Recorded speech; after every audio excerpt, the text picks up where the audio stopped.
Hey everybody, today we're going to talk about what I have learned in the process of making my own journals.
So I found this journal the other day as I was cleaning out an old box, and this was probably the first journal that I have ever made. I think it was the first thread. It's maybe the second journal I ever made, but it's thread. It's sewn together. Its binding method is by sewing it, and this is actually the Gorilla Tape, the black plasticky Gorilla Tape on the back that is kind of keeps all the threads in place.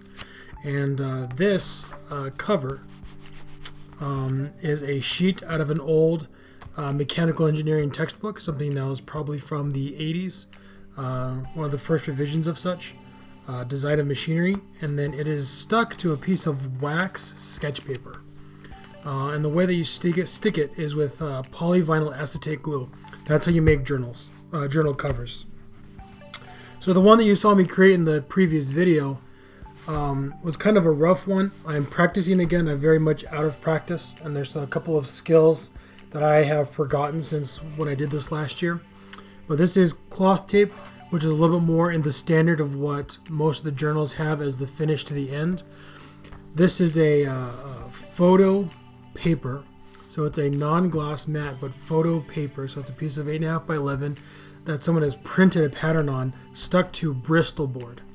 Now I'm not exactly sure what the properties of Bristol board make it. I'm not sure what makes it Bristol. I know it's 100-pound paper, So 100 pounds, that's the weight of the paper. You'll typically see it in the bottom right-hand corner of sketch pads and packs of paper. I typically use that. I think the first time I tried to do this is how the paper comes originally. I get it from Hobby Lobby. This is how it comes. I feed this through the printer so that I can get my logo on it. And then I use polyvinyl acetate glue, and I'll put a picture of what that looks like in post-processing, but this gets glued to this. And this is so you have a stiff cover that kind of protects it from bending too much. Because if you put this in your backpack, you don't want it to bend around something that you put in there. One of the problems I've always had, and I know this has to do with the type of paper that I put in my journals, is that they're very hard to keep flat right from the start. I do solve that problem nowadays by vacuum sealing these, so I'll actually put them in a bag. I'll take it to the vacuum sealer. I'll seal probably 3 or 4 of them together, and I keep them like that for a couple weeks, and when they come out, they sit flat. For the moment, I'm actually just keeping this with a clip so it doesn't keep flopping in front of the screen. I do use real Paper Crafters polyvinyl acetate glue. It's pH neutral. I'm not sure why that's important, but it's pH neutral polyvinyl acetate glue, which is PVA glue. But for this one, I think this is interesting for people to know, I actually use wood glue because I do mostly woodworking. And something that's very specific about type 3 for tight bond is that it contains polyvinyl acetate. And I believe the acetate part of polyvinyl acetate is what keeps something from curing to a hardened state. So I know that wood glue type 1, the red bottle, when you glue pieces of furniture together, if you ever have to separate them, you'll see the glue crack because it is completely hardened. For this stuff, which is the only one that is indirect, food safe, and is waterproof, it's because it doesn't fully cure to a hardened state. It remains slightly flexible so you can account for humidity and temperature changes. That's why I use it for things like butcher blocks and any kind of cutting surfaces, countertops you're putting together. Since this had polyvinyl acetate in it, I used that for this, and this is actually held together probably for more than 3 years now. I used to keep it in my pocket, and it'd move around all the time. It's been across a couple of different climates. And I've always been pretty impressed the fact that you could do this instead of having to order like a $15 bottle online. You can go and buy the $9 bottle at Home Depot or Lowe's of the Type On 3 if you were ever so inclined to do this journal binding yourself. The other tools that I use is I do use this thing. It's called a Crop-A-Dial corner chomper. So this is what clips the ends. I always thought it was odd as to why people clip the ends, and I found out because if you have a corner here, as soon as you try to put that in your pocket or your backpack, it bends the corner, and then it'll catch on everything for the rest of the life of the journal, and then you'll throw the journal away because it just annoys you so much. So typically people will crop the corner so it's more professional looking. When I first did this, probably in the journal I made before this one, I actually just cut a 45 degree angle on the side, on the corners. That worked just fine. You're supposed to use wax thread if you're going to bind these like I did. There's a million ways to bind journals. You can use any way that you want to. But for this I use wax thread. Wax thread slides in and out of the paper easier. There's a lot less friction. And I believe that as it bends and it moves around, the wax will also allow the paper to move so you don't tear out your bindings as the journal moves around.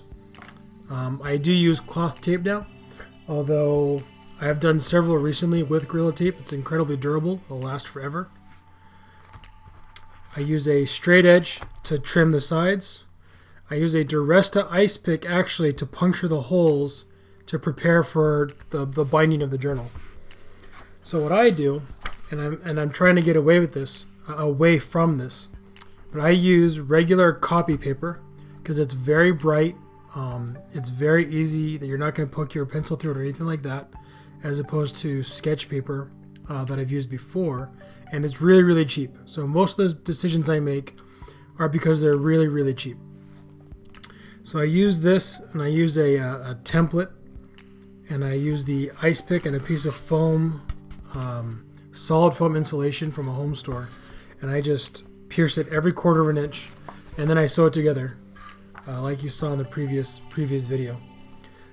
I really like this. I like them because they do not have a hard cover.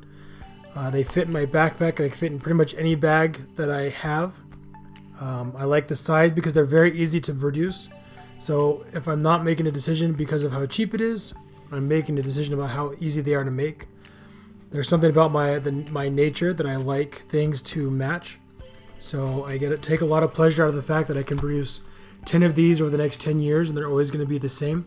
So when I go look for my journal, I know that it's going to have my logo on it, and it's going to be a piece of 8.5 and 11 folded in half. And I just think it's really neat. As most makers out there, it's cool to be able to do something with your own hands that actually comes out looking as if it was professionally manufactured. Not this one, of course, because I'm rusty, but I'll put some nice pictures up of the really nice ones that I've made before. That's it. If you have any questions or comments, or are curious as to where I got some of these tools or how much, I will try to leave some information at the end of the video, or comment what you think. Thanks a lot.